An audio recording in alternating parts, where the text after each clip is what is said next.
Father's going to be.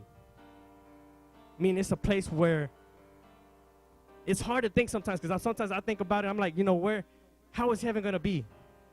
How is heaven going to be? How are we going to live? We're not going to be, it's not going to be like it is here. All our sorrows, all our problems, all our deudas, there's not going to be none of that up there. And we're not going to have to worry about, man, I have to go work the next day. Because sometimes I'm like that. I'm like, dang, I don't want to go work. But, man, I need the money, because that's how this world moves. The world moves. They say money makes the world go around. I don't see nobody paying God to make this world go around. Does anybody pay God here to make this world go around? No. Money doesn't make the world go around. Money isn't everything. Having nice cars isn't everything. Having a big house, having a big old ranch with nothing on it is everything.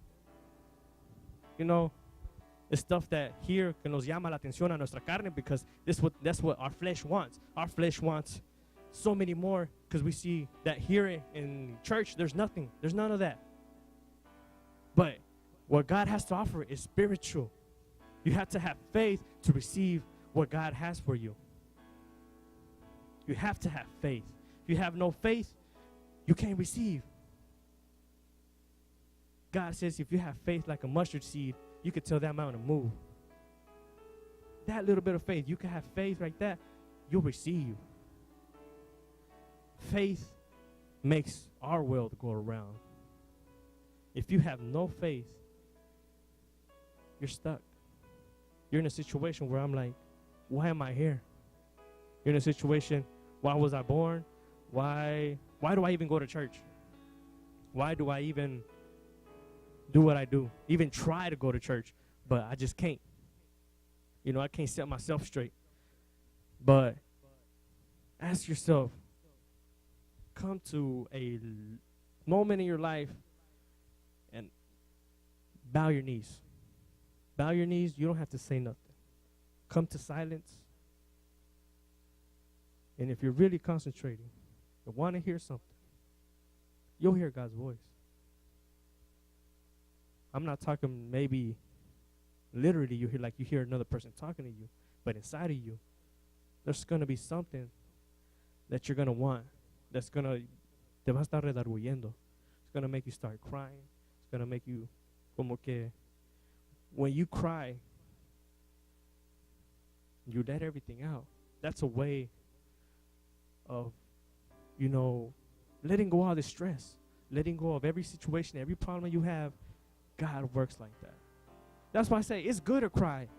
It's good to cry. It's good to let everything out, because if you carry everything in, you're going to blow up one day. And you might blow up in a bad situation where you're going to be like in the deepest part that you think you have fallen. When no. If you fall, what do? If you trip, what do you do? Physically, if you trip and you fall, or if I trip you, what are you going to do? You're going to get back up. Besides hitting me. For me tripping you. But I just want to set an example. If you trip or you fall, you're not going to stay down on the dirt. You're not going to stay down there and just let everybody walk all over you. No. If you fall and you trip and you see them fall, you're going to laugh at them probably a little bit. And they're like, oh, come here, Cuddy. I'll help you up. But spiritually, sometimes we feel like, man, I fall in the deepest I can. I can't get back up. And we stay down. And that's sad when I see that. I've seen, they for some reason or whatever, they go through what they go through and they can't get back up. They prefer to go out there and say, you know what, I'm through with this. I'm through with this. How many of y'all are down tonight? How many of y'all feel like you can't get back up?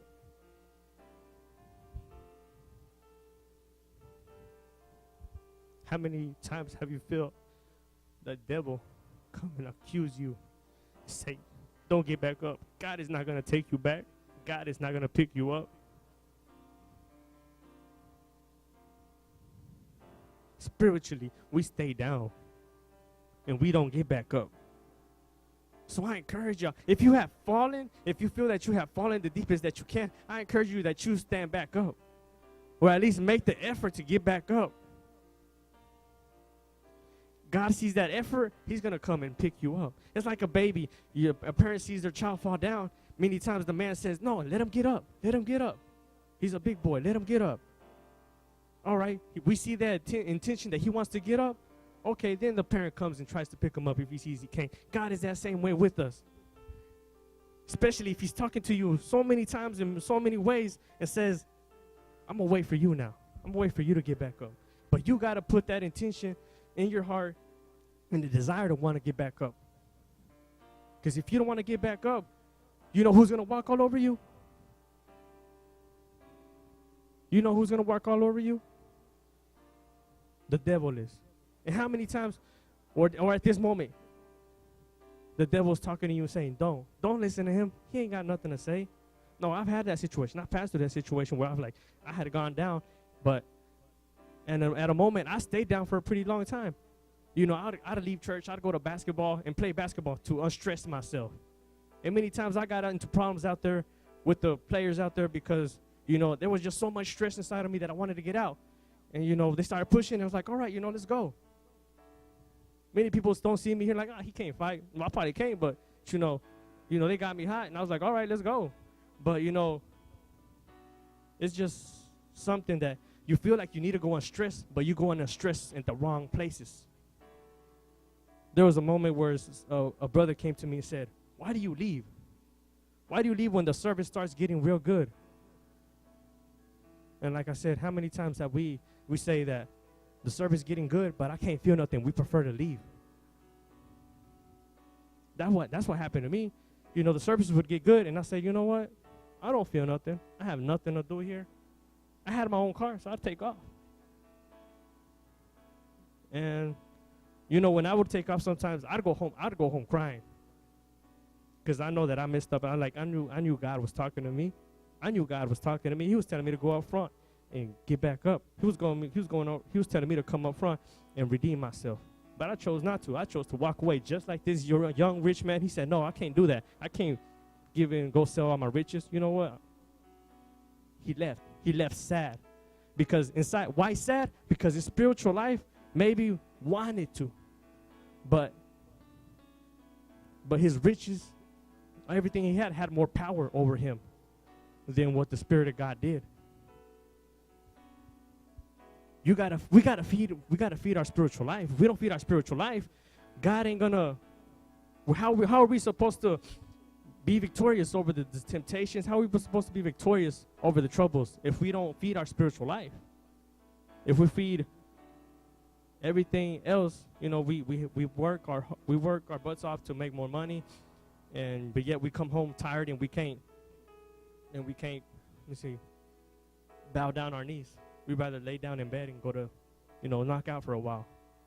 And before you know it, you get back up, you eat something, you take a shower, maybe you go to the store, buy some things you got to buy, and you got to go to sleep again.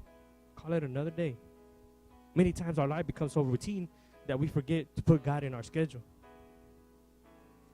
God has been tratando conmigo and said, it's come to a moment where, how many of y'all love to eat? I know everybody loves to eat here. I know I do. But God asked of me and said, I want you to fast 3 days. I was like, 3 days? That's a long time. Let's say I sleep 8 hours, 24 hours. One day I spent the whole, if you put all those 3 days, you can say I put 1 day together and, fasted while I was asleep. Man, trust me, believe me that the first day was the toughest day. I came home from work tired, thirsty. I was like, you know what? My mom was making some spaghetti. I was like, oh, Lord. Fresh, homemade flour tortillas that day. I was like, why? Out of all the days, it had to be that day. I was like, why? God told me, do this only if you have faith. If you have faith in me that you can do this, you're going to be able to do it. Don't lie. I'm not going to lie. Many times I felt like giving in. It's like my mom would say, you sure you don't want to eat? I'm sure. I'd go into my room, take a nap. I'd wake up. You want to eat now? No, I'm good. He's like, I have your plate served. Okay, like, my plate served? I'm like, man. Like, no, I can't.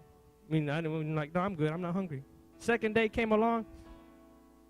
At work, you want a burrito? I was like, man, since I've been there since last year, they had never offered to buy me a burrito from the ladies that come and sell. But I was like, nah, I'm good, man. I brought my own lunch, you know. But I lied, you know. Said no, I didn't bring. You know, I'm kind of busy right now. I can't go out and get a break. Like, all right. Came home. Caldo de pollo. I don't like pollo, but I like the caldo. But, you know, I was like, why?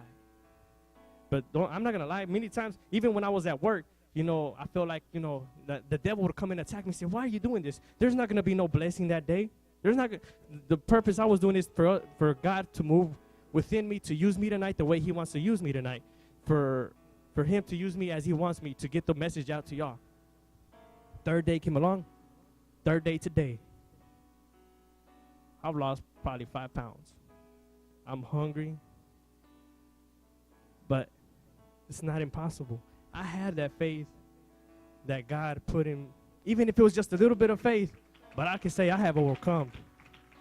And I don't, you know, if God touched one person a night, glory be to God, because my fasting was not in vain then. Even if it was just one person. I'm not going to complain that God is like, God, you could have touched a whole lot more people. I did this for 3 days. God did it for 40 days. He put that in my mind. He's like, you want to do it for 40 days? I'm like, no, thank you. Not right now. He's like, you want to add 37 more days to that? I'm like, no, I'm good. I'm hungry, you know. So, you know, God knows how to shut us up sometimes. Like, all right, quit complaining. If it's just one person that God talked to tonight, I want you to come here tonight. I want y'all to stand up tonight. If God's talked to you, let him work inside of you. It's